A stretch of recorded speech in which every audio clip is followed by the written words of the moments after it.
challenge at the end of class one day. He was like, who all wants to do a challenge? It was like me, 3 other girls that raised our hand.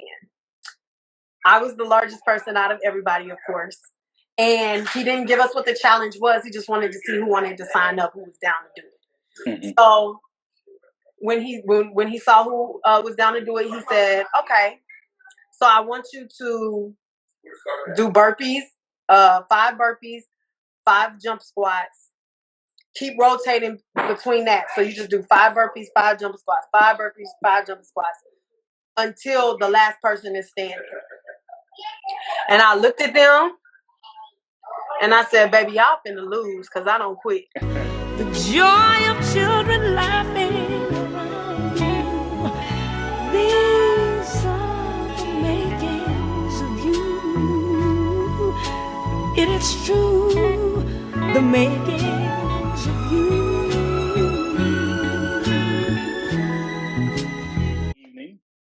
So, are you ready? I'm ready, y'all. Like ready. Don't even waste time. Just let's get to it. Okay, let's do it. So, first question: how would you define your culture? How do I define my culture? Multifaceted. Multifaceted. That's how I would. I'm biracial, so a lot of the traditions that my family has put together, they're very Italian influenced, and then they're very African American influenced. So yeah, I would say multidimensional, something like an onion, lots of layers. Okay, love it. How would you describe yourself? Fun, intelligent, all right, outgoing, inspirational for sure. Okay. Open book. Open book. Do you know how to flip the screen over? They say I'm backwards on the live. The arrows that are going like that. Nah, like would that flip my camera around though? Oh yeah. Yeah, see, they ain't give me like that. Y'all don't need to see what's on the other side of this. But I'll fix that later. Once again, when I upload this to YouTube with re-upload, I'll flip everything around later, y'all. But thank you for the heads up, Aunt DZ69. I appreciate that. Okay, next question. What do you identify as? I can't even see. A biracial woman. American woman. A biracial American woman. Okay. What's your sign? My sign? Your sign, yes. I'm a Leo, shouty. And what we do, hold on, wait a minute. Let me show you. Leo.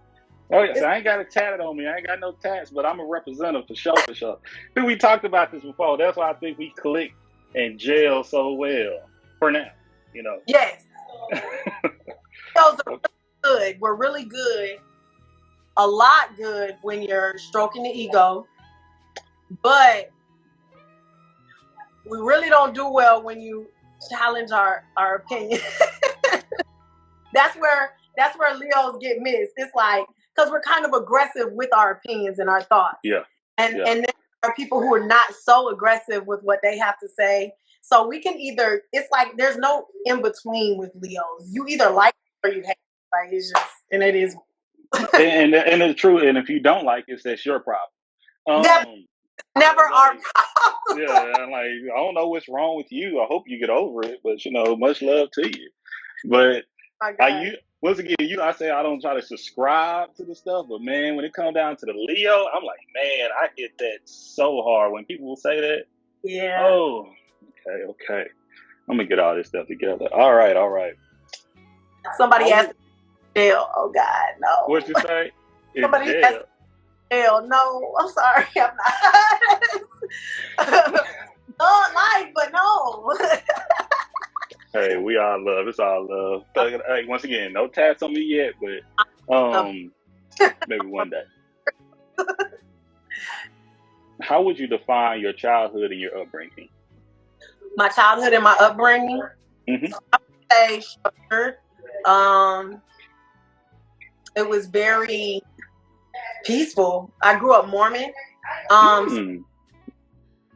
we went to church. My mom and dad were, my mom was very active. My dad was active too, but you know, he worked a lot, so he wasn't like middle of the week active. My mom took me on Wednesdays to, you know, to church.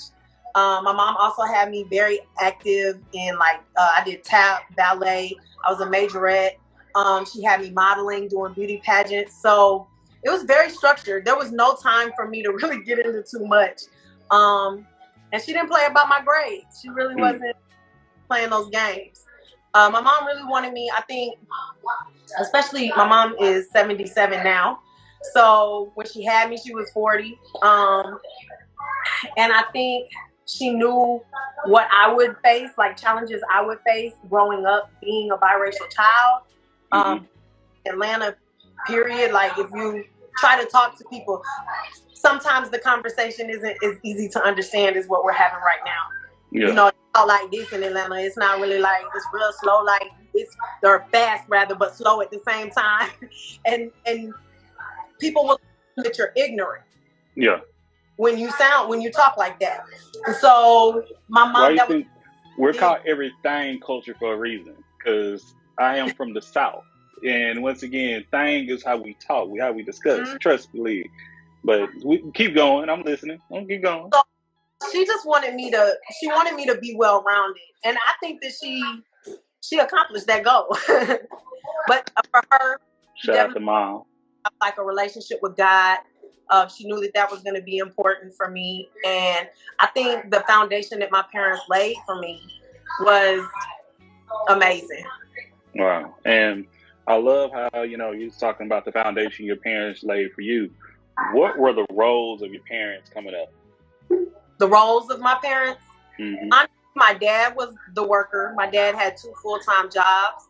My mom had a full-time job and a part-time job, but the part-time job paid for my pageant dresses and my modeling outfits and stuff like that. She kind of was just working that job.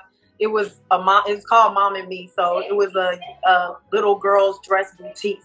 So she would just get all of my stuff from there anyway. So she literally was working to get that.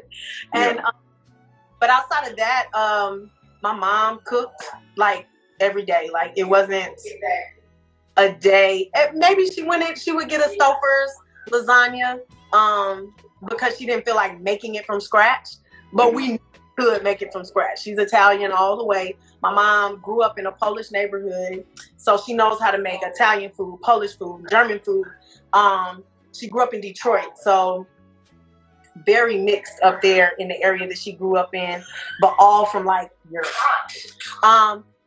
Outside of that, she also knows how to make soul food. And then when she married my dad knew how to cook as well. Like there was no chance for me not being a little chunky baby.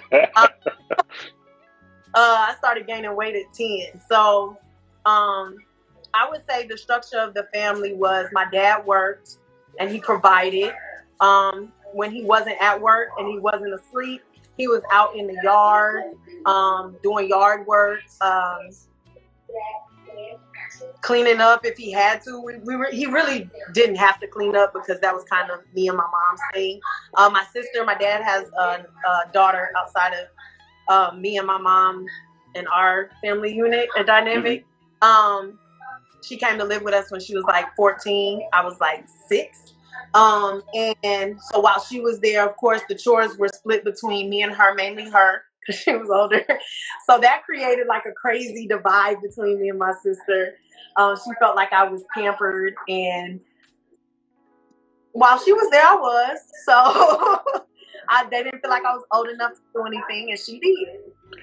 Man, you know what? You sure you haven't listened to the Makings of You before? You sure? Because you hitting like bing, bing, bing on a lot of the questions. So you hit one. Do you have any siblings? So you have one sister. I do. One I've never met before. My dad, if you don't know this, my dad was a pimp. And so he did a few things growing up. He's a pimp. He was a drug. And actually, the first job he had, he got when he was 35. That's where he met my mother. So the things that my dad taught me growing up, and I think that was the beautiful thing. When he wasn't asleep, when he wasn't working in the yard, and when he wasn't at work, my dad was schooling me, trying to teach me the game. I remember my first job. He said, all right, you a cashier. Let me show you how I used to steal money out of registers. What's that? So like, my dad just always put me on game. It never mattered. Like, he was always there for that, for sure.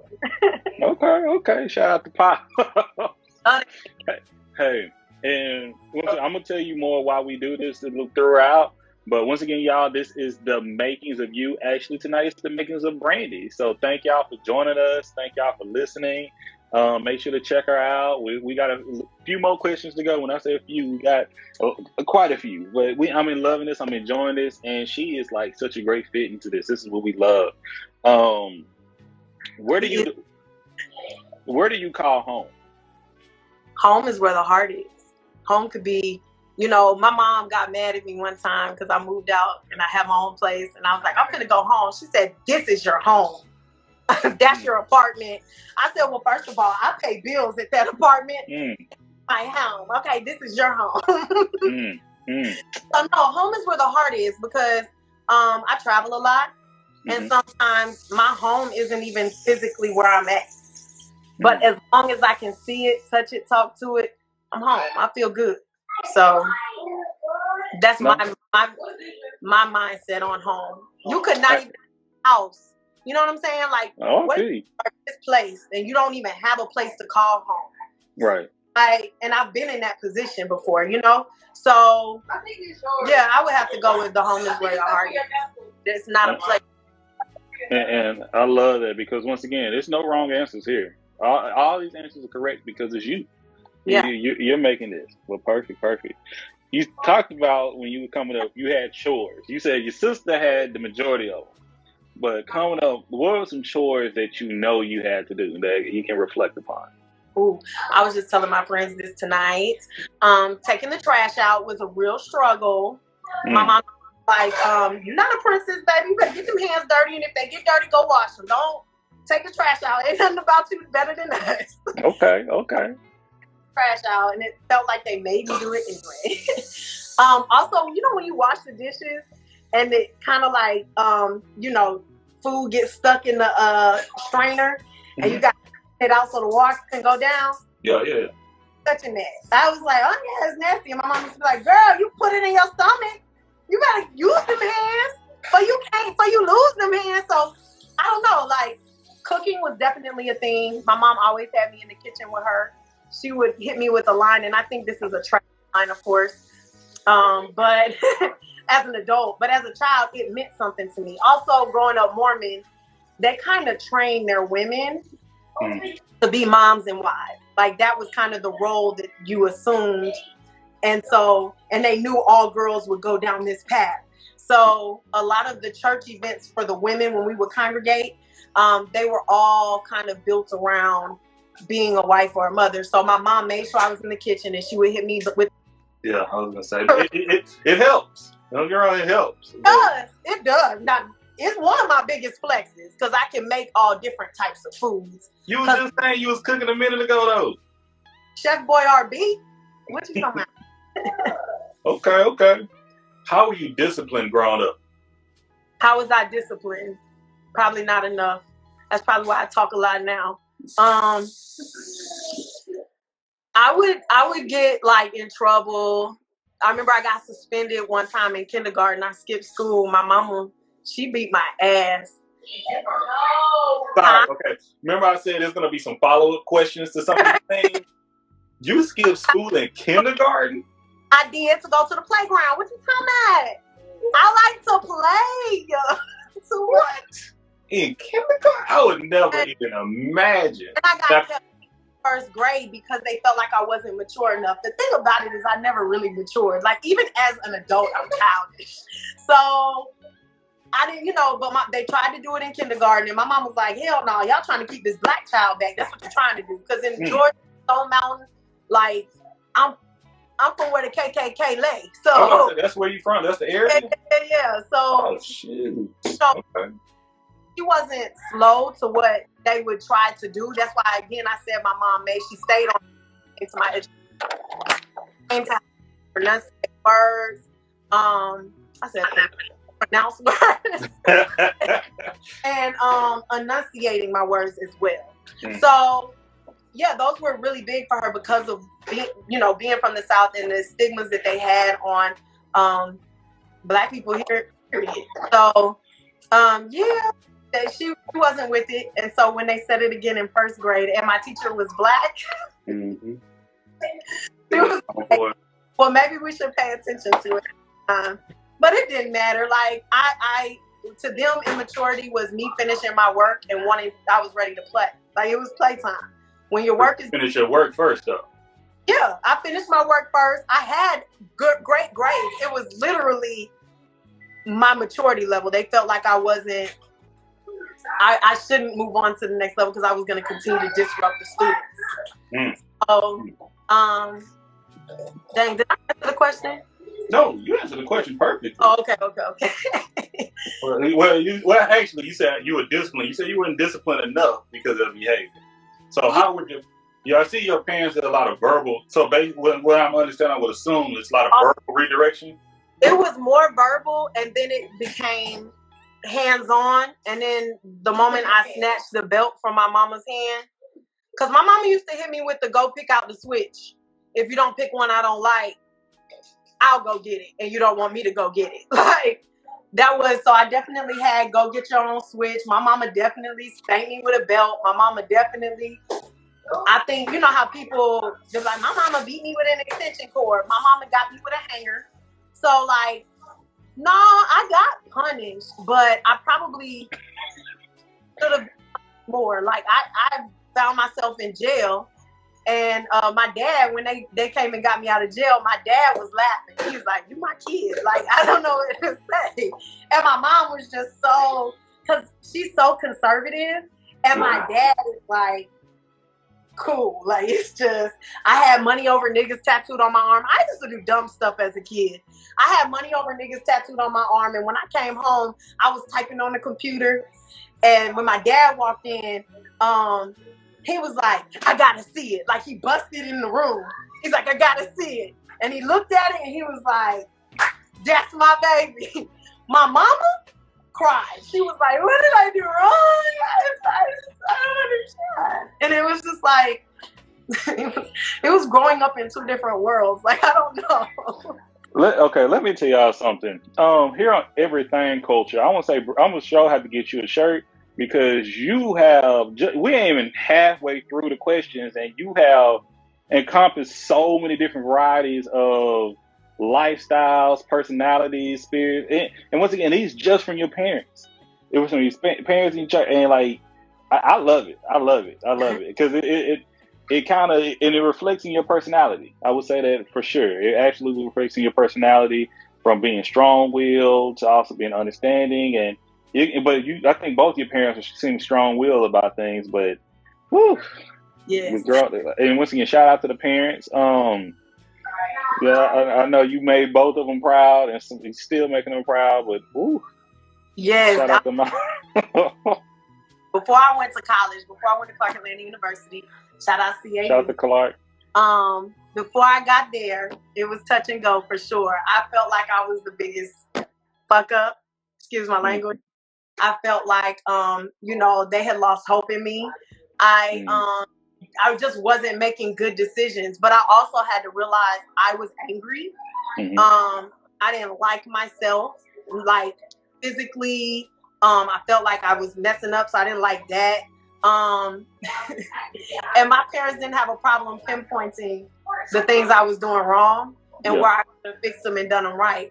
But as a Leo, I already everything I do.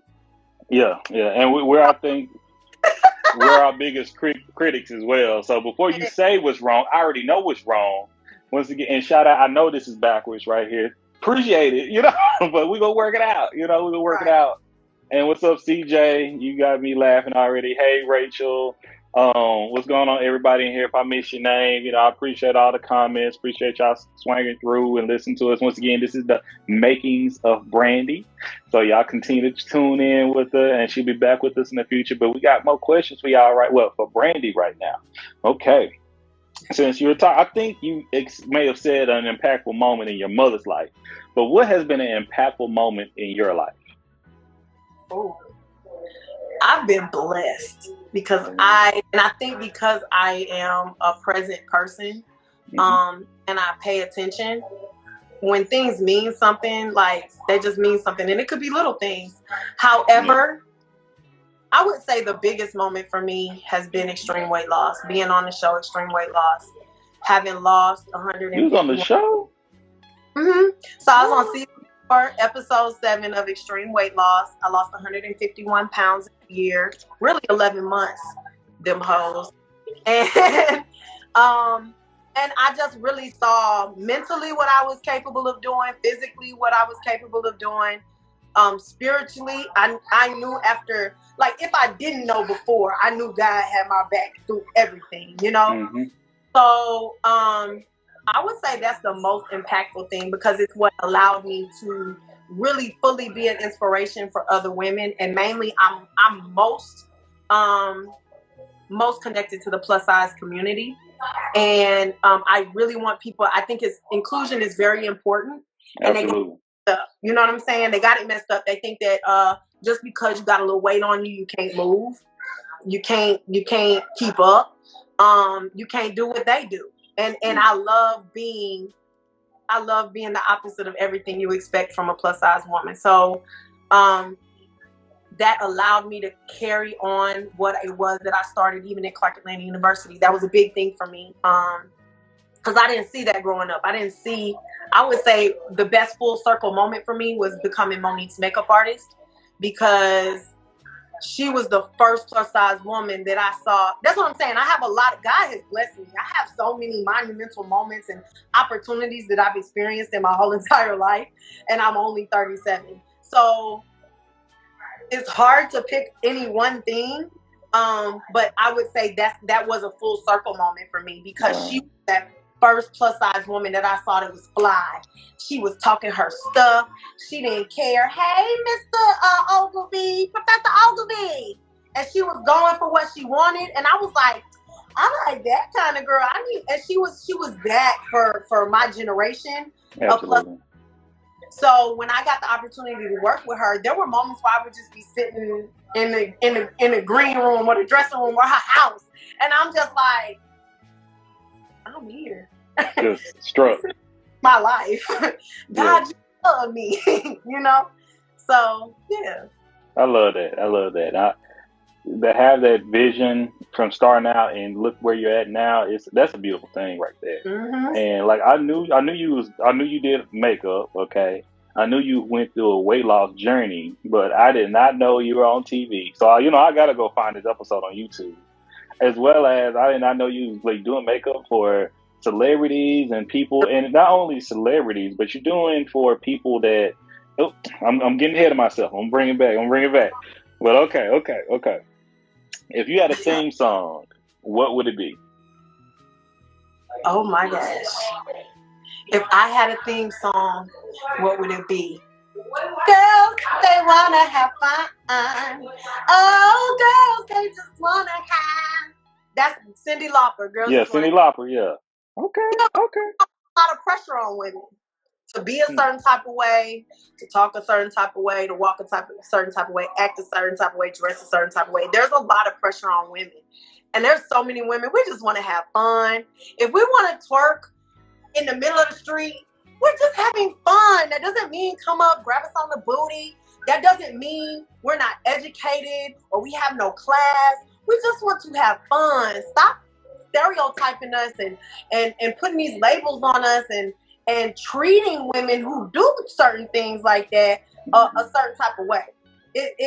That's one of those things that I don't like. I'm one of those people who is like, as soon as you point something out that's wrong, oh baby, I'm finna just go above and beyond, because I'm gonna prove to you that you ain't right. I feel it. The only thing I'm gonna ask, see, when you said just twerk and dance in the middle of the street, I'm like, just don't get hit. I didn't even think about all the other stuff. I just didn't want to get you ran over. I'm from Texas. They run over people in the street, unfortunately. Like, just be careful. That's like, just be safe. But I absolutely agree. Come on, Fat. That's my manager, CJ. He told me the episode is on Amazon. Oh, yeah. Oh yeah, I took the note down. I had prom. I'm sure I can make it happen. Okay. How do you define joy? Ooh. Joy is being at peace with yourself and your circumstance. Being able to smile through even the weirdest moments, like moments that are just like should really shake you. You like, I got too much joy inside of me to allow this to. It's immovable. Joy is immovable. It's irreplaceable. See, happiness, and I like that because most people say what makes you happy, but happiness is like that's an external value. This is intrinsic. Joy is intrinsic. So that starts with you. You about to come on the team. You don't stop talking, preaching. You see through it already. You know, I don't have to explain, but it's a reason why I have these questions like this. But I'm loving it. Okay. What privileges do you benefit from? All right. That's a So I grew up with white privilege. I had to realize that, and I didn't realize that till I started going to Clark Atlanta University. So I grew up very Caucasian. I did everything with my mom. Though other people saw the color in me, I didn't walk around with it. I think that because I'm biracial, I look at it as a superpower. I feel like I can maneuver in any world. I don't come with fear when I'm around white people. We on the same level. Baby, I don't know what world you from, but we're on the same level in my mind. Like, I never thought about it like you're better than me. I've had moments where I would be with my mom and people, like this lady, we went to I was probably like 15 or 16, and we went to an antique store. Me and my mom love antique stores. And when we walked in, the lady was like, "Oh my gosh, she's so good with you. Where did you find such great help?" Me and my mama got the same face.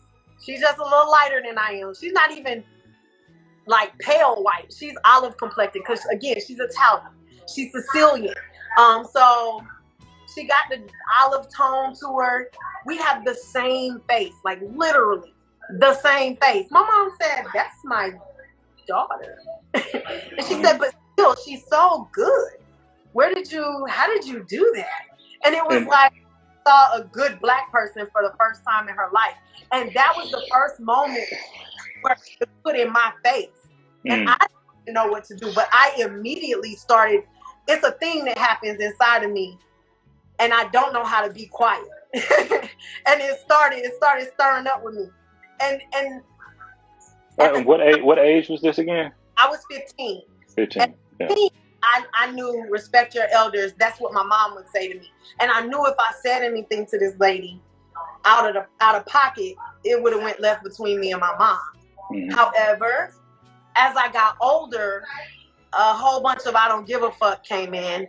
And, I'll be places with my mom, and Black or white, and things have taken place. And I step to anybody at this point, and I put everybody in their place. So, and I don't know if that's a great thing, because things can be taken out of context for sure. And talking things out is way better than getting rowdy with people. Because once you start yelling, you do lose people. But I didn't understand that at 20. What I understood was you disrespected me, you disrespected my mama, and the bitch, so that was the mentality. So I would say I operate with a mindset of white privilege because I got things because I was with my mom. Mm-hmm. And there was no disconnect. Like when everything started happening and with the killings and stuff, like I never considered you have to sit a Black man down and talk him through how to interact with the police when they pull you over. That was never something we talked about in the house. So I definitely would have to say I operated with white privilege, but also I think I move with a certain type of energy too. Like, fuck you, I'm gonna get it. Like, that's kind of, I curse a lot also. But being who you are is super important because there's so many fake people in this world. I'm loyal to a fault sometimes. And and once you cross me, it goes left. Once you cross me, it goes left because I gave you everything straight up out the gate. And so when you told me your true colors, it gets a little different. It gets a little different. And then you start looking at me like, who are you? I've never met this Brandi before. No, baby, you met me when I was cussing that girl out. You thought it was funny. But the moment you crossed me and you caught the action, now I'm acting different. No, anybody can get it. In my mentality, I respect everybody, but I over respect nobody. I like that. I respect everybody as long as you're respecting me, but I'll never over respect anybody. I'm on the same page as the president. He human, baby. We the same. Hey, let me tell you something. Let me tell you. You know, once again, this is the makers of Brandi. Like this, like because I can talk about different experiences, and you know, this is kind of we've talked before. Through Clubhouse. Shout out to Clubhouse. You know, putting us together. Shout out to Happy Hour Convos with CJ and the crew, LaJill, Paige, Scroll Up, of course, Brandi. Who else in there? I know I got some more names on top out. What'd you say? Vanity. Oh yes, of course, Vanity. And you know, and that's why I had to have you on. I messaged you because like so many things you say, I sit back and I just listen. And I'm like, okay, she's spitting. And like, I've said it makes me feel comfortable because you may be saying the same things I may say, or you may say something completely opposite that I would say, but I'm like, I see her perspective and I can respect. And she said, and you don't come in yelling and woo loud. You got there sometimes. You just come in and you just state your point and you sit back, you know. So I appreciate your point of view, and even now I'm listening, and I knew your Makings of You would be so intriguing because I don't know which episode I want to bring you on, like what topic to even bring you on first, because you have so many layers within yourself. You know what I mean? Like, hey, just you say you like to talk, so I do too. So get ready. But okay, next question. Important. What you're doing is important though, because here's the thing: we all have multiple layers. You know what I'm saying? We all are little onions. Mm-hmm. And a lot of times we don't take the time to peel back those layers to really find out who people really are. We see what's on the surface, we like it, we want to know it. And then when you get too close and you find things out, it's like you have the opportunity to run and hide, or you have the opportunity to dig a little deeper. And we give up on people so fast without really truly understanding who you're dealing with. Bingo. And that's all that it is. It's just, and a lot of people don't know who they are at the end of the day either. So many of my guests have been on this show, and I asked them a question, and they're like, I never thought of it like that way. You know, and I never, no one even asked me that question.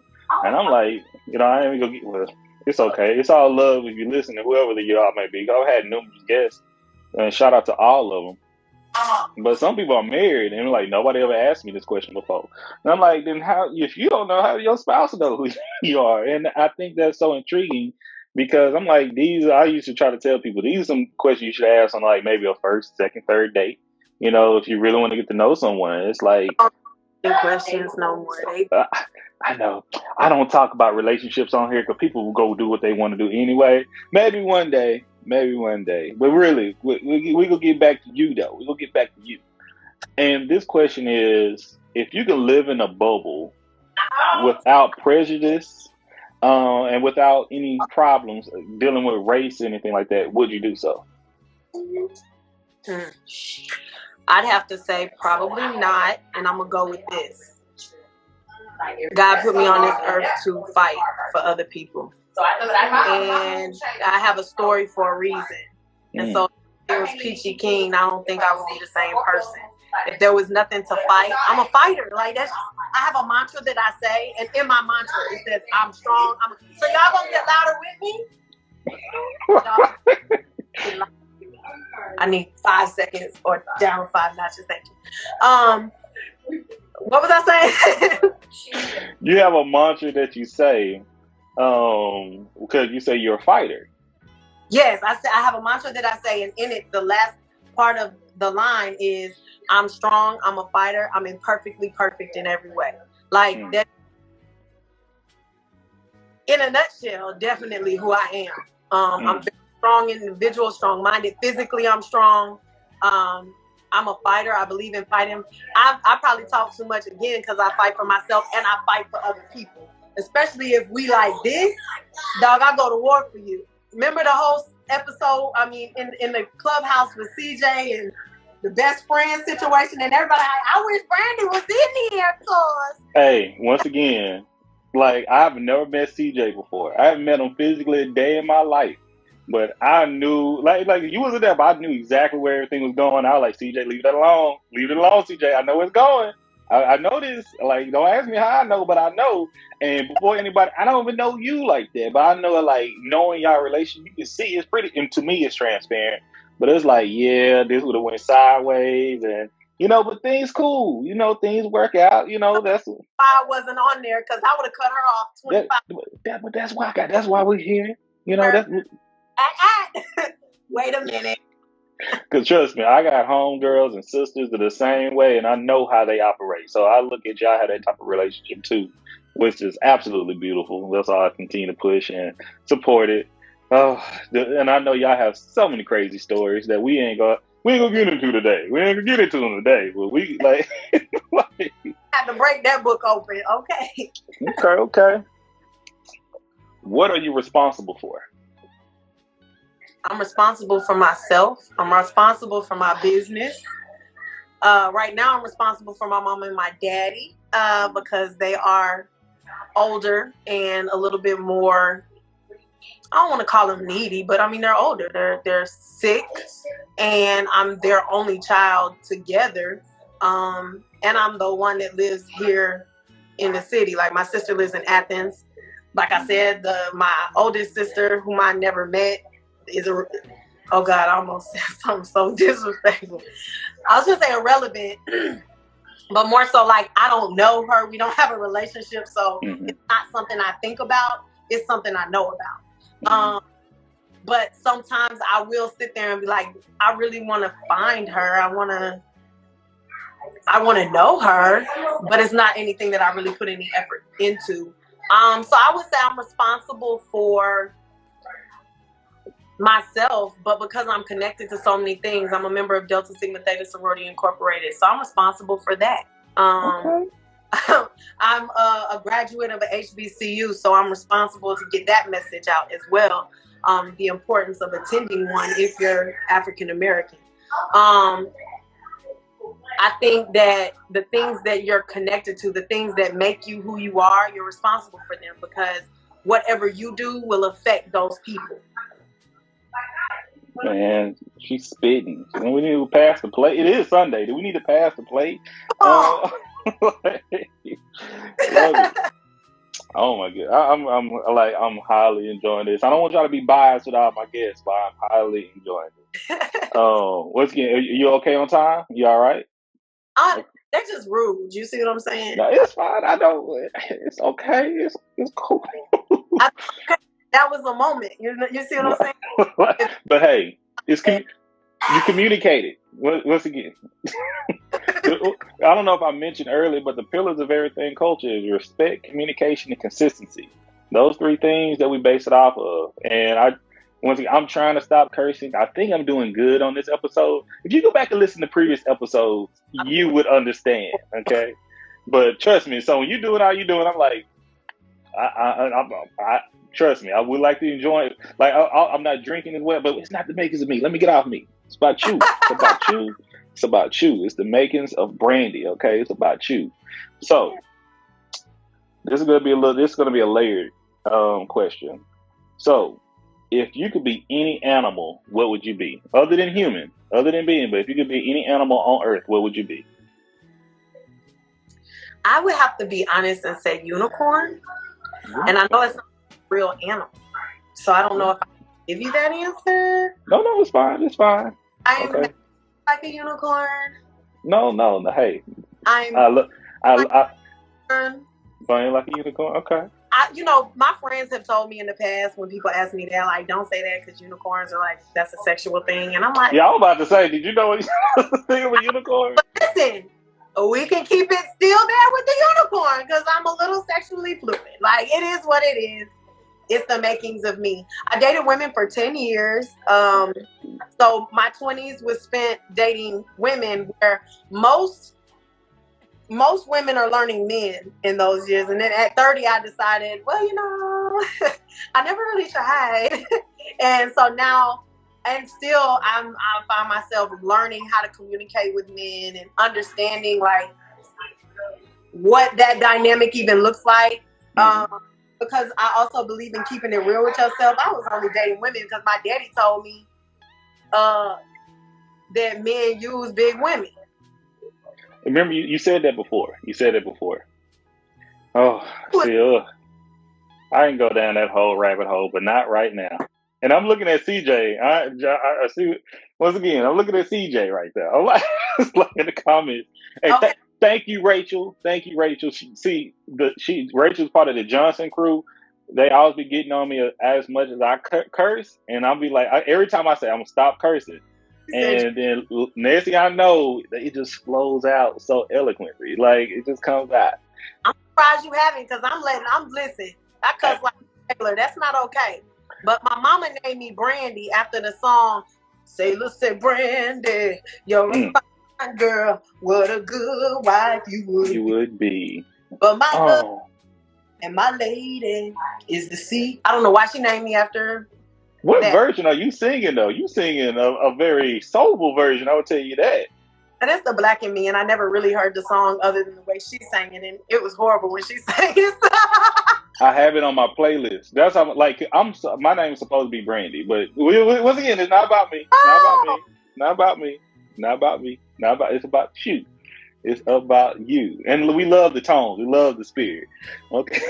Like, so follow up for that question. So if you couldn't be a unicorn, because let's say if you couldn't be a unicorn, what else would you be? Another animal.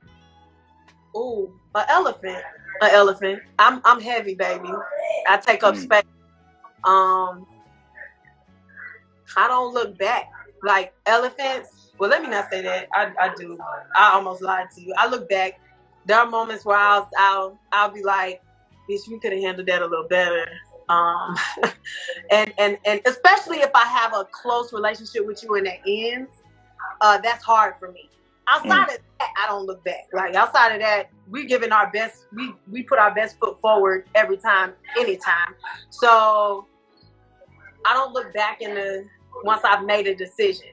It's more so I look back on my friendships that have faltered, and I'll hold on to certain things for a very long time before I finally just say, you know what, I gotta let this energy go. Like it's not certain. And things went the way that they went for a reason, It's hard for me to let go of people, but I'll say elephant because I'm heavy. I take up space. Shout out to Leah. None of the dirty things about elephants, like they shit on everybody. So I'm gonna go with I shit on everybody too. Okay, last part of this layered question.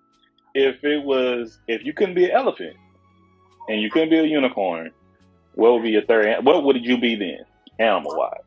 Couldn't be an elephant. Couldn't be a unicorn. I'd be motherfucking lion, baby. Okay, especially when my hair gets back long. I already have the mane. I'm a Leo anyway, so yeah, they the king of the jungle. They got that roar, but I'd be a lioness. Okay. They just hunt. The lioness really the one keep the. Yeah, the lioness do most of the work. Yeah, so I'm a worker. That's literally. I feel like my mama. You said, "Am I cocky?" Very. Yeah. So confident. Hey, I walk that line. Once again, I am who I am. She is who she is, and we love it. But the reason I asked those 3 questions, this is the first time I'm implementing this into the show. So congratulations. You're welcome. You're the first one. So, and this is from, I learned this from someone from Russia. So the first animal that you'll say is what you see yourself as. The second animal is what other people see you as. But the third animal is what you actually are. And it's the personality. And I didn't even have to say the personalities because you said it yourself. You said it yourself. And that's why you made things easy. But okay, our next question. Who were or who are your role models? My role models. See, I have role models in different areas of my life. My business is centered around transformation. Mm-hmm. I'm a transformation enthusiast. I transform faces, minds, and bodies through makeup, motivational speaking, and fitness. So I would say my makeup role models are people like Sam Fine, people like Janessa Myries, people like Pat McGrath. So Janessa and Pat, they're both African-American women. Pat McGrath, she's a billionaire off of her makeup brand, but she started in the industry as a makeup artist. And she moved on to work for like Dolce & Gabbana as their creative director for makeup. She creates a lot of the looks for New York Fashion Week when it comes to makeup. Mm-hmm. So when I think of a makeup career, I look at stuff like that because she works in print. She works in the fashion industry. She works, and these are places where you get checks that are freaking ridiculous. And when you're looking at makeup artists and you're looking at their resume and you're looking at what they're capable of doing, I just aspire to be a well-rounded makeup artist. And whatever is asked of me, I aspire to be able to execute. So I would say those are my role models in makeup. My guy Gary, that's what I like to call him when it comes to motivational speaking. My guy Gary Vaynerchuk, when he speaks, he's talking to me. And I say this because he uses words that most motivational speakers don't use. He'll tell you you can work a million jobs till you figure out what it is that you want to do in life. There's nothing wrong with quitting. Of course, I don't believe that. I'm not a quitter. Once I put my mind to it, I'm going to execute whatever it is because most of the time my heart is burning. The inside of me is burning. It's like my gut is saying, we got to move on this. And so once your gut is speaking to you, to me, that's God aligning you with. It's called discernment. Yes. So I'm not just quitting. I'm not going towards something that I feel like I need to quit at. So I will say this. I prematurely ejaculated on an idea. I love that. I love it. I said it, but I love it. I'm about to bring you on our YouTube. We get a little raunchy on YouTube. I'm about to have you on the YouTube live. That's all I was like. But I never. Usually on this time we on Facebook, on Instagram. I don't know, the audience may accept it, so we good. But I enjoy it. I'm just saying, I'm trying to keep it PG, but truthfully, I prematurely tried something that God wasn't ready for me to try. And it blew up in my face. Not that I quit, it was a not right now thing. As things happen, I see why it was a not right now thing, you know? So well, I understand. When I say that, I mean, it was premature. Like I shouldn't have done it, and I shot my shot, and I got players mess up too. It happens, you know. And it wasn't like I can't do this. I'm not gonna do this. I'm not gonna move forward with this. This is still something on my heart. It's still I have an idea. It's just that's not what God wants for me right now. So we got to put that on the back burner. And sometimes you do have to know when it's important to say, okay, not right now. But it's not a not never. Whatever God has for me is already mine. So, and I understand that. Delay. Never, not ever. Is not denial. Never. I got it. Not denial. So what is for me is already mine. Also in my mantra, we don't take losses. We only take lessons. Turn lessons into blessings. See, I might have to take that one from you. You know, I'm not gonna put it on the shirt. I might have to use that one. You know, if we do, I'll make sure to give you the credit for it. Okay, I like that. I like that. No. Okay, you know, it's teamwork.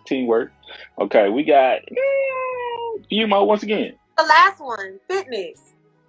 I didn't answer the last one. What about fitness? Models, because I told you. Oh yeah, okay. You got another one for fitness. Go ahead. Fitness.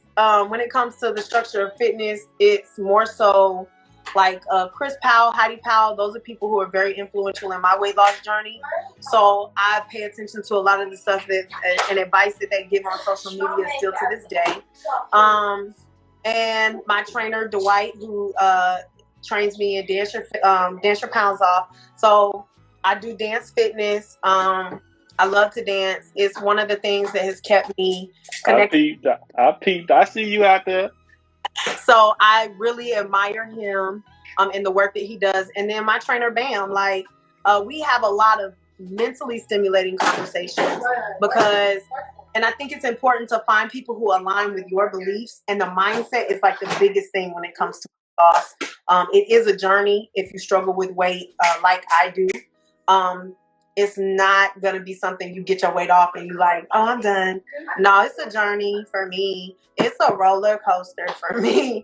And being connected to people who really focus on your mindset and where you're at in life right now, that's really important to me. So I will go with Bam, Dwight, Chris, and Heidi. Those are my fitness inspos. And then, I got some plus size ladies that I look up to plus size community on social media, Garner Style or Chastity Garner, PCO Lisa. I don't know her real name, but that's her Instagram name. My friend Kiwi, I don't know if you ever see any of my TikTok videos or anything, but she also dances with me at Dance Your Pounds Off, which is where I met her. But she's a plus size model here in Atlanta, and her confidence, her elegance, her class, I love all of that because it's definitely the elegance and class part. I do not I don't operate in that level unless I have on dress and so. And that's also I need to check out the TikTok. And I check out IG. I'm still getting accustomed to Instagram. If it wasn't for this thing here, everything culture would not be on it. But yeah, I see you doing your thing out there. Keep it up. Keep those people out because to me it's very important to give people their flowers while they're still here. So, I'm sorry. No, keep going. I'm like, it just once again, it's like you see the vision, but you know, it's not about seeing the vision. It's you. Yeah, it's you. And having that, and it feels good. It means a lot when you have other individuals in this world that have good spirits and good hearts. And even if people look at you as aggressive, or you can maybe say that, but it is what it is. I hate, and I hate that phrase, and that is what it is mindset. It's the reason you're the way you are. Yeah, that's the thing. So I can't just say is what it is. You come from somewhere. So we appreciate you. That's what I'm trying. I'm giving you some of your flowers right now, but you are appreciated. So going into the next question, if you could start over in life, would you? Oh, that's so hard because I would say no because it's only moving forward. It's no looking back. But then I would say yes because there's so many things you could fix, change, do different. But then if you fix, change, and do it different, you alter the current reality, which changes the future. And it's... Yeah, the whole Back to the Future scenario, the butterfly effect. Yeah. So I would have to say no. At 37, no. I wouldn't. I would just take my lessons and learn moving forward. Because when I watch those movies, and they go back and they try to change something and it affects something else and they trying to fix that and change that something. No, that's a whole nother mental fuck. No. For real. But hey, it's no wrong answers here. No wrong answers. Going to our next question. Once again, welcome everyone that's joining. Hey, LaJill, how you doing? Hey, China Doll, how you doing as well? Is it Chrissy Gets Fit? Okay, what's up, Chrissy? Appreciate y'all being here with us. We got a few more questions. This is Everything Culture, and we are interviewing Brandi. Is Mallory your last name, or is that your middle name? That's my last name, Brandi Elizabeth. Government. You said Elizabeth? Elizabeth, 3 first names. Okay, you a Liz. Okay, well, I'm gonna call you Liz. But Brandi, Mallory here. for the Makings of Brandi. You know, we come on every Sunday. Usually we do a what would it say? 37. I know. I thought she was younger too, but I thought she was. I thought, oh, she's 37. Okay, but we always do an interview, a one-on-one with our guests, our future guests on our show, to get to know a little bit about them, their background and upbringing, so we can have a little bit of understand where they come from and why they do what they do. So when we have her on the show later on in life, they're gonna like, oh, I'll be like, go back and listen to her Making You, and you may know a little bit more about her. So it's exciting. I don't like, cause how long? How much? When did we start this? Cause I don't. Instagram Live lasts for an hour. Yes, we've been on for. I came on at 8:01 myself. Okay, so if we cut off, I'm gonna hit you right back. We got a few more questions, but we're gonna keep it going. Okay, so if we cut off, y'all just join right back. You say? I said, let's do it, baby. Okay, you say I love it, love that spirit. How do you relax? Okay, so every night I decompress in the tub with a little Epsom salt of my choice, because I have multiple. A little bubble bath. Okay, I might have me a little wine. I might either pull out my little blunts, le blunts. The blunts. Your flower. Yes, my flower of choice. Mm-hmm. Or, but yeah, like more so for me, just like decompressing for the day. I'll sometimes play soft music, and it might be messed up because it'd be like Asian. Whatever. What's wrong with that? We are cultured here. But some people might think it's weird. I don't know. It's very yoga music, very when you go get a massage, and like, because everything else is gonna make me want to sing. It's gonna make me want to turn up if I listen to rap music. So yeah, something with no music. Classical music is pretty good, like symphonies and stuff like that. I know she's laughing at my. I know, charisma. I know. So relaxing for me looks like just doing the things that I enjoy. I love getting massages, so I'll shut down for an hour and a half, because an hour ain't long enough. You just getting worked up in that hour. I need that extra 30 minutes. Don't assign me for 90. Treat yourself.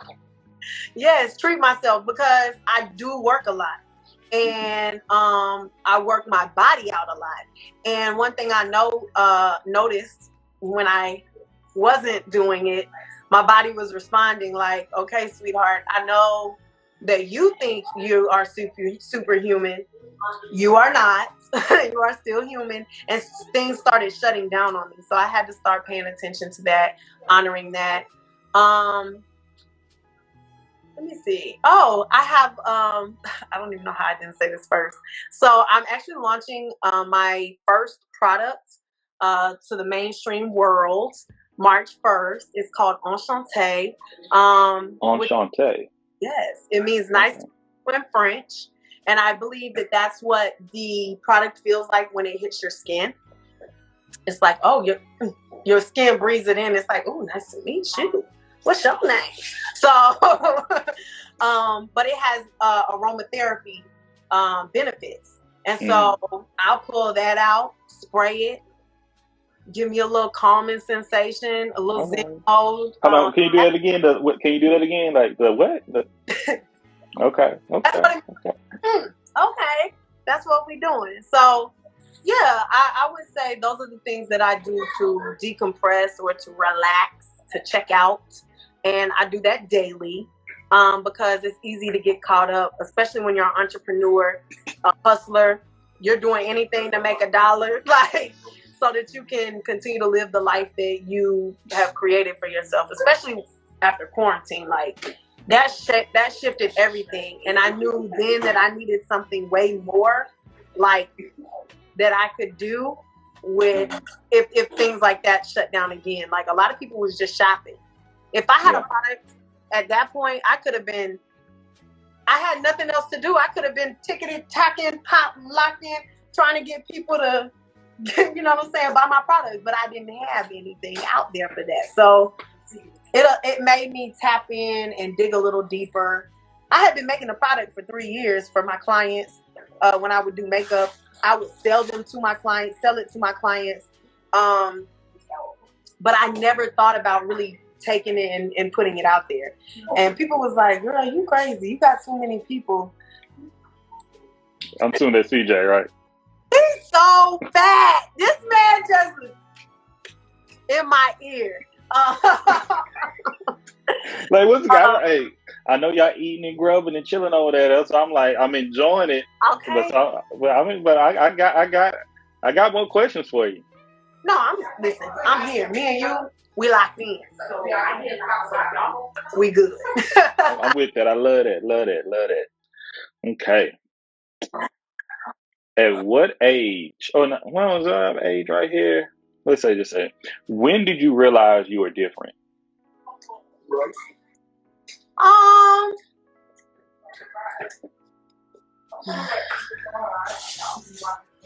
Was there a moment? I think I played small a very long time. And then I think it was while I was at Clark Atlanta. Because I got to Clark at 24.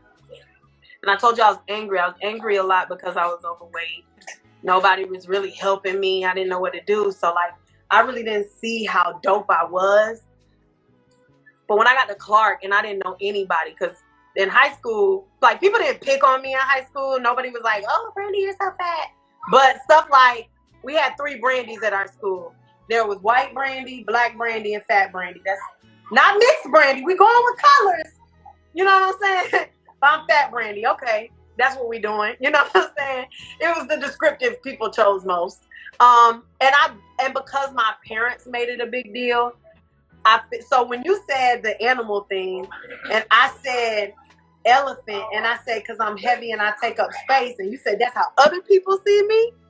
I said, oh shit, that was deep. That whole question is so deep. I'm steady just growing. But the crazy thing about it is people didn't see me by my size. People always connected with my energy. So I never really walked in a room and played small while I was at Clark Atlanta because I understood who I was by the time I got there. I was 24 already. I knew who I was. That's one thing. A lot of times people will say when you pledge, you change. You'll hear that a lot. People like, oh, she changed. Mm-hmm. She's not the same. She got them line sisters now. She ain't funny. They never said that about me. Brandi cool as hell. Brandi didn't never change. Brandi, like, I pledged my senior year, but I ran for Miss CAU my junior year going into my senior year. And I ran against the AKA. I ran against the Delta. It was 6 of us running for the position. There was only 3 spots available. Well, yeah, 3 spots available for the court. There's Miss CAU, first attendant, second attendant. Mm-hmm. Nobody my size at all had run, except for there was a lady named Traversa. She was on the court, I want to say sometime in the early 2000s, late 90s.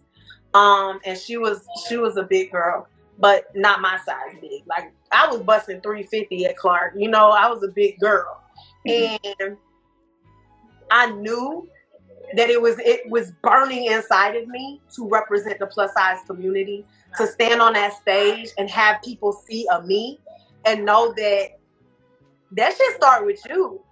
You can't stop me from being the face of a campus. I'm tatted up. I'm loud. I'm big. I'm all of these things that you wouldn't think a queen would be, right? Mm-hmm. But baby, everything about me is a queen. Okay?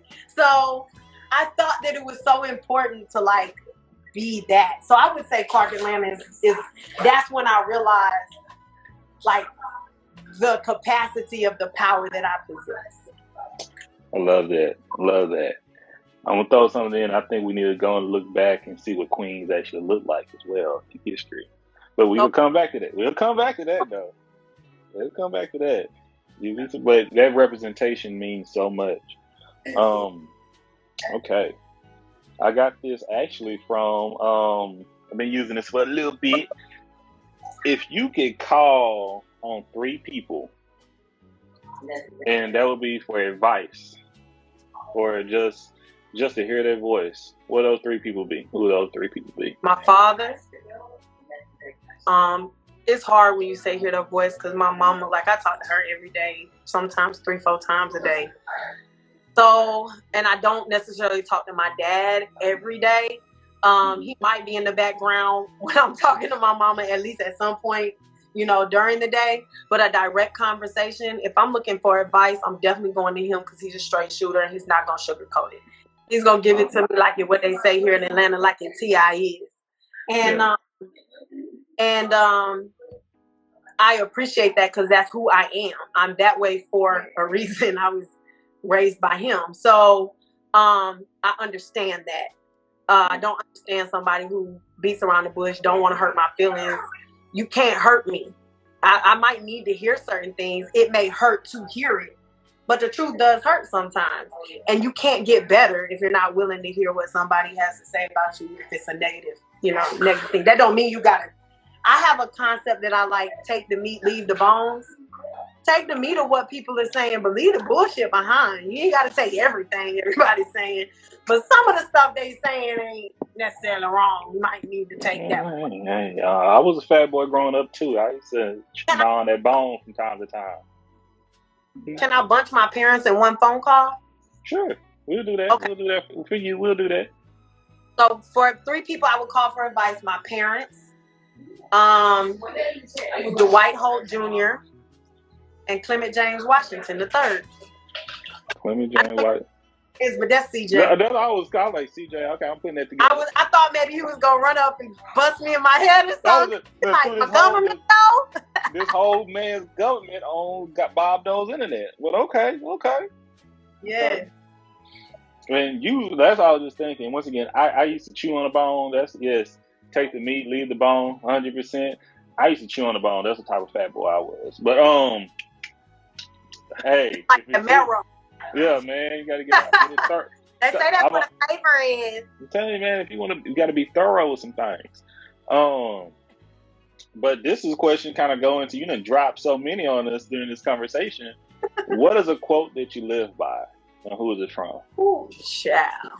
If you reach for the stars, you might get to the top of a tree, but at least you got off the ground. Soror, my soror, she was the speaker, and she said that line. But I was so moved by her story altogether. When she was in high school, and she met with her guidance counselor. Her guidance counselor was a white man, of course, and he told her, take up a trade, go to a vocation school, take up a trade, because that's what Black people do.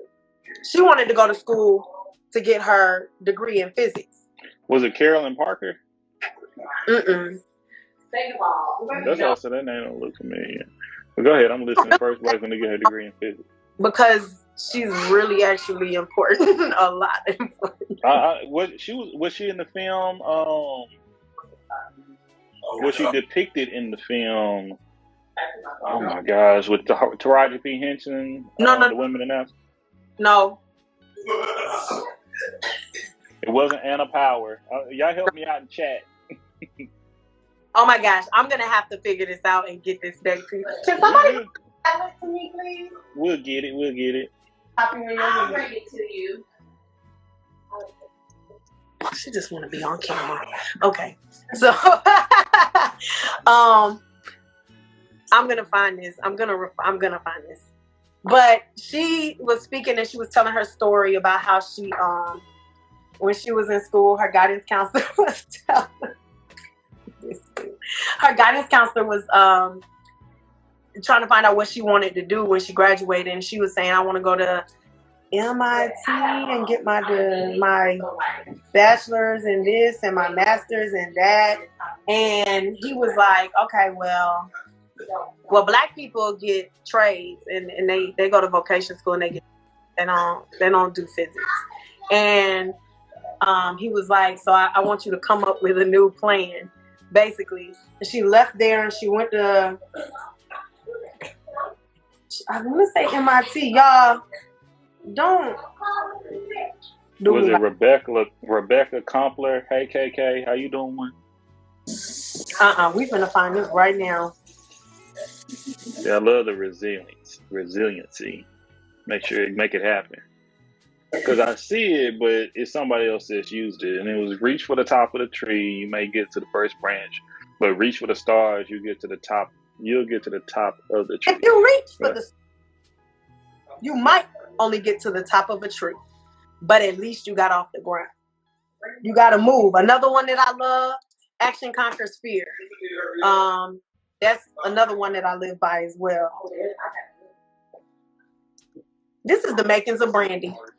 Yes. Hey, that's the energy I love right there. That's the energy I love right there. Nobody else. Okay, but we'll come back to that. We'll come back to that. This is my favorite question. She get on my nerves. Yeah, this is really bothering me. So we'll come back to it, but this is my favorite question to ask. Okay, and ask it, and answer how you feel comfortable. I don't think you have any issues doing that. But this is your last meal. Okay, it doesn't have to mean anything bad, but this is your last meal, your coup de grace. Okay, what would it be, and who would prepare it? It would be a ribeye steak cooked medium well with a fully loaded baked potato and some asparagus. That's I'm a meat and potatoes person. I don't eat like that often at all, if ever now. But growing up, we would go out to eat, and they would give me the menu, and they would say, get what you want. I was ordering grown woman meals at like 9 and 10. And my dad would look at me and be like, oh my God, I did not think he was going to get that. But he was, and he would always hit him with the, can I wash dishes at the end? But yeah, I would say that. And who would cook it? Chef Gordon Ramsay. I think he should cook it. Chef Gordon Ramsay. Okay, you getting fancy. All right. Look, bring it up there. Add nothing like that. That seems like it would be so delectable. I'm glad, man. I'm just thinking. Once again, I think of myself. I'm supposed to be sous videing this steak right now, and I forgot to put it on. But we'll talk about that another time. What is your favorite holiday? Shirley Jackson. Huh? Shirley Jackson. Yeah. And I lied when I invented the GPS. That was somebody else. So I don't. Yeah, I'm about to say that woman who created the GPS was on. Hold on, say that again. In AT&T, and so she did have something to do with developing it, the GPS. So, but she didn't invent it. She was part of it. But yes, so Shirley Jackson. Okay. So perfect. So, what is your favorite holiday? My favorite holiday?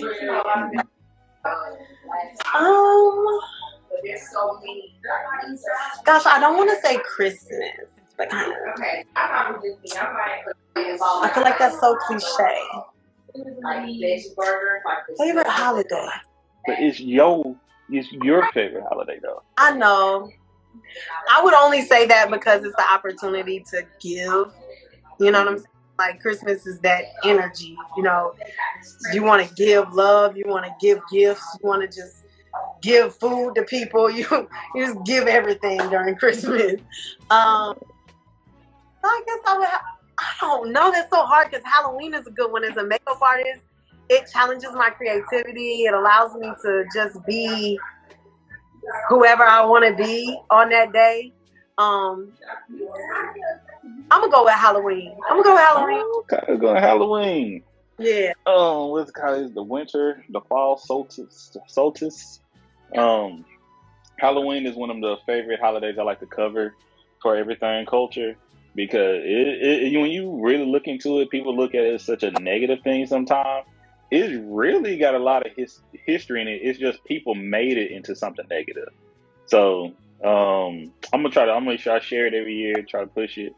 But Halloween and Easter has a lot to do with each other. Like they really balance each other out. Yeah. But that's another thing. That's another thing. Okay. You got 2 more questions. Okay. The last 2. How would you want people to remember you? How do I want to be remembered? I want to be remembered as a loving person who just was a really fun time to be around. Great energy. Inspiration to others, because I do believe that this life is about other people. It's not really just about yourself.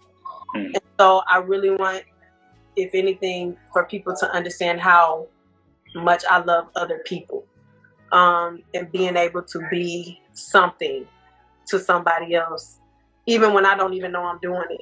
I love that. And I know I'm doing it and I'm not trying to do it, but I know it's happening. I think that's so beautiful because it's pure. And there's not a lot of people like that in this world. We often live in fear and operate in fear. Fear of what somebody's going to think or say about you. And ultimately, nobody has anything under control. Nobody really knows everything, So I can't really care about how somebody else thinks or feels about me. And I think that that's important. Just being your true, genuine self is important to me. So I think that I want people to know how genuine I am. Those are the things that matter to me. If that even makes sense, I feel like I said so many things. No, I think it makes a lot of sense. Yeah, like I'm fun, but I'm serious too. Like I want people to know that you can have fun, y'all can goof off, but she really be talking, Once again, if you ever want to know a little bit more about me, go to the Makings of Mr. D713. Oh, that's what I'm known by here. Not That's Mr. D. That sounds like a rap. I know. I had to come, like, back in the day when I first started this, I didn't want my job to really, I would try to keep them separate. And I got to the point, this is my passion. I love this. This is my baby. And people calling me. Like, once again, we usually go live. And I'm probably going on YouTube the next 30 minutes and stuff. We usually go Facebook, then we go to YouTube. But, hey, we with Brandi, and we doing this thing right here, and I'm loving it. Thank you so much for making time out to spend with me and be on the show. This has been really great. It's been really fun. I love the fact that people interact. Yes. I love the love, shouting. Yeah, see. And it once again makes me smile. And hopefully the people that are listening to this get to know a little bit more about you as well. And before we get to our last question, because you're big on representing, you're big on speaking up, you're big on being you. And which I enjoy doing these and sharing these with other people, and hopefully more people pick up and listen and just engage, because it's some more Brandis out there, quite a few, and there's some Brandis out there that may be struggling with some things in life. They may not have that strength that you may have and you've been blessed with. They may not have the father that's a straight shooter. They may not have the mother that's extremely not extremely, but just have structure that puts you out or coming to church. So my mom is so loving. Like, when I think of unconditional love, she's definitely the definition of that. And when I say I've worked within social work for numerous years, I still volunteer with kids in foster care. And when I say people like you are needed, people and your story is needed, I really do mean that. So when I say I really appreciate you coming on the show and taking time out, and hopefully from everything you hear, even the cursing, I hope they all take it in and say you can be a great individual and you can be a leader, you can be successful, because the system that they try to the box they try to put you in, and I'm big on breaking out of boxes. You're bigger than that. You're stronger than that, and you're more than that. You're going to get me preaching on here talking about how God didn't put you here just to be mediocre. But we'll come back to that. So the last question. Thank you, Charisma, for loving on me. I appreciate that. I want all y'all to come on, because I want to make space. And thank you, LaJill. I would like, I would love. I would love to be a talk show host. This is the platform. You know, I want this to be. Once again, this ain't. We'll talk about that another day. Don't get me to talk about the dreams and aspirations we got. You feel me? Because once again, this is the makings of who? Brandi E. There you go. There you go. Last question. What do you want to do for your culture? What do I want to do for my culture? What changes you want to make? Like, what changes you want to make? How do you want to continue to grow? How you want to continue to expand? How do you want to represent your culture? I think for me, the culture that I would speak on most would be the plus size community, that culture. And again, I'm here pushing inclusion. Like, I think it's super important for a little girl to watch television. It's the same thing as, African Americans wanting to see themselves represented in media. It's that same feeling. Because plus size, when first of all, if you big, black, fat, like, they really don't want to see you. Like, go away. So you're not meant to have a voice. Well, go ahead. Right. And how did you get all of this? How did you get here? And it's like, we're worthy too. And I think about this because Nike, I'll say 2 years ago, Nike, probably not even that long, it was like a year and a half, Nike put out their first plus size line of fitness clothes. And they had a plus size mannequin. And people really condemn you if you are larger and you claim to be healthy or fit. Mm-hmm. There's a young lady who is signed to Adidas. She's a yoga instructor, plus size woman. She does everything very naked as well on her page. And she be black woman doing yoga. I'd be like, okay, sis. Is it a black woman? Mm-hmm. Is it your new mom? I think so. Don't ask me. Yeah. I think she does have a Y that starts her. She's been doing this for a minute though. Very talented. I think those people are so necessary because they'll tell a plus size woman or man that you're not built for this. There's a lot of people who are skinny fat, but you wouldn't be able to tell that because they're skinny. And then you'll look at a fat person and you'll say, "Oh, you out of shape." But this fat person can outrun that skinny person and do it again and again and again and again. All while this skinny person is standing over there like, shit. I'm going to give you a good example. My trainer, we did a 28-day challenge for January. So when it was time to start February's month, he did like a little challenge at the end of class one day. He was like, who all wants to do a challenge? It was like me, 3 other girls that raised our hand. I was the largest person out of everybody, of course. And he didn't give us what the challenge was. He just wanted to see who wanted to sign up, who was down to do it. Mm-hmm. So when he saw who was down to do it, he said, okay, so I want you to do burpees, 5 burpees, 5 jump squats. Keep rotating between that. So you just do 5 burpees, 5 jump squats, 5 burpees, 5 jump squats until the last person is standing. And I looked at them and I said, baby, y'all finna lose because I don't quit. And I know everybody else, because everybody from class stayed to watch. But I wanted them to know y'all gonna lose because I don't quit. I'm not gonna give up, and I know I don't look like I'm about to whoop y'all ass. And baby, when I tell you, I kept going, and I was when he blew the whistle, I went straight out the gate. I was doing real burpees. They was stepping back into their burpees and stepping back in. I said, "Oh, y'all trying to? Okay, y'all cheating the system. Well, bitch, I can step back too. I can do that all day. So let's go." And I was the last person standing. I won a free month of training, personal training, which saved me quite a few $100 for the month of February. And I don't know, I have this thing in me, like anything you can do, baby, I can do better. And it's competitive spirit. It's not that I have it's like skinny people. It's not like skinny people are the devil. It's all out. My nigga, y'all out. Excuse my language. Come on, man. I'm trying to be professional. Come on. Too late for that. But yeah, like, it's not that I feel like skinny people. What Monique says, skinny people are the devil, or what she say? I don't know. Many things she has said. Right.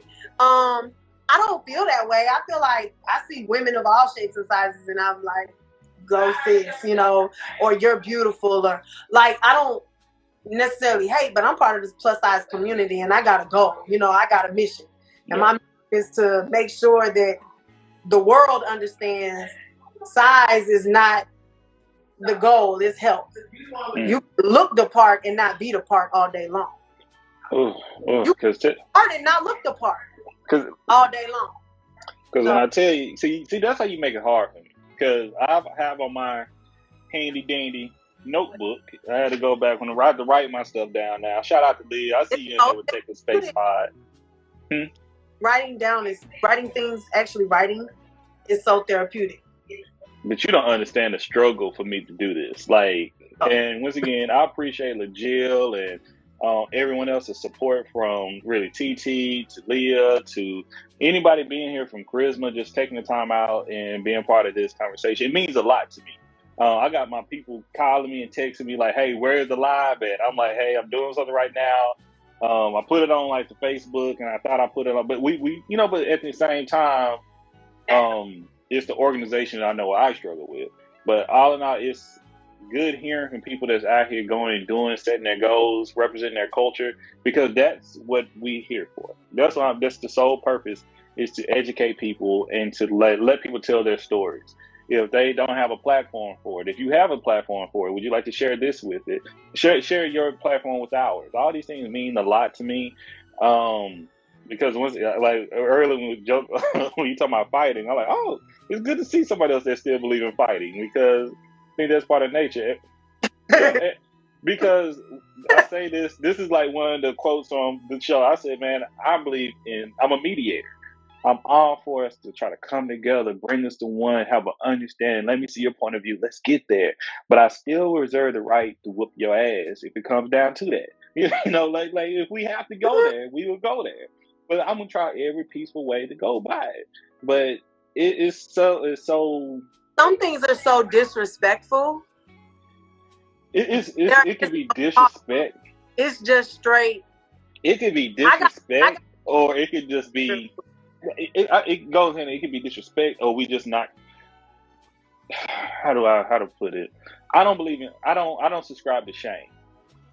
That's one thing, because I think shame put us in a lot of places that we shouldn't be, and I think shame is just a trick of the devil that make other people feel elite.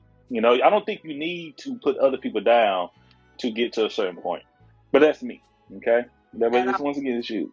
But I just find it such a blessing you sharing your story. You point your finger at one, you got 3 pointing back at you. Yes. It's the same thing. Like, nothing makes you better than. I don't think I'm better than anybody. I genuinely don't. Now, people, because I'm so confident, and the way I talk about myself, the way I walk into a room, the way I carry myself, people will feel. A lot of times when I've been in groups and they're like, what's your first impression of me? And you ask that question, they're like, oh, I thought you was stuck up. I thought you was, bougie. It was me. Oh, you didn't know me. That's all. It's okay. Man, don't get me started with people some people like don't know if I dress up. Some people, I thought we ain't talking about me right now, because we going into that point, we just chilling. But you're being okay. We both in it. But we can keep chopping it up. But I want to make sure let everybody know, hey, you just completed the makings of you with Everything Culture.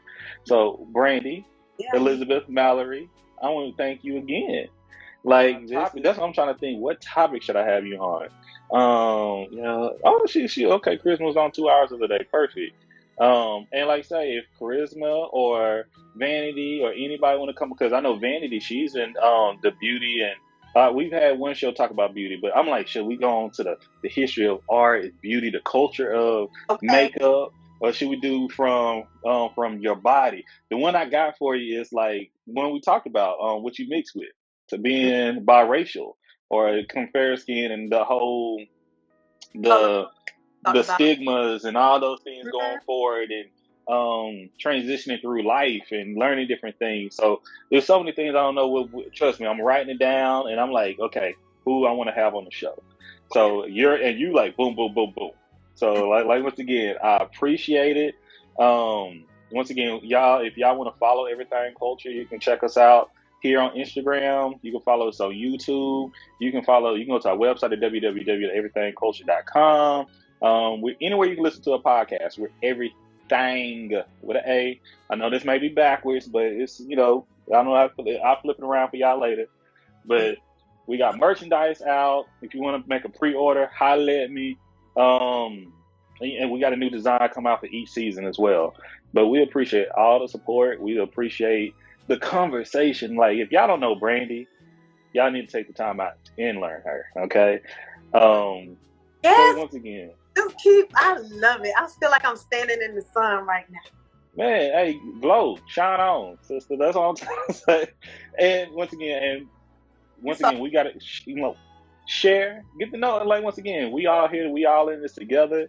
And by doing this, getting to know each other, loving one another. And once again, I am Mr. D713 or Drake with Everything Culture. So once again, shout out to Brandi, shout out to all of y'all. And we end each show. Usually we don't end the Makings of You, but since we're on live, I want to make sure y'all know that we base our show off the words of Dr. Martin Luther King Jr. And those words were that he believed that men hate each other because they fear each other. They fear each other because they don't know each other, and they don't know each other because of segregation and miscommunication. Our goal is to build a platform built off the pillars of respect, communication, and consistency. And we can do so with communication so we can love each other. We get to know each other so we can love each other. So I want to thank you all, and God bless. I love your elevator speech. I love it. Like, I love it too. Bill is right. You need to be like, how do you give Steve Harvey a talk show and you ain't got one yet? Hey, whatever works out, I'm just growing. I don't know.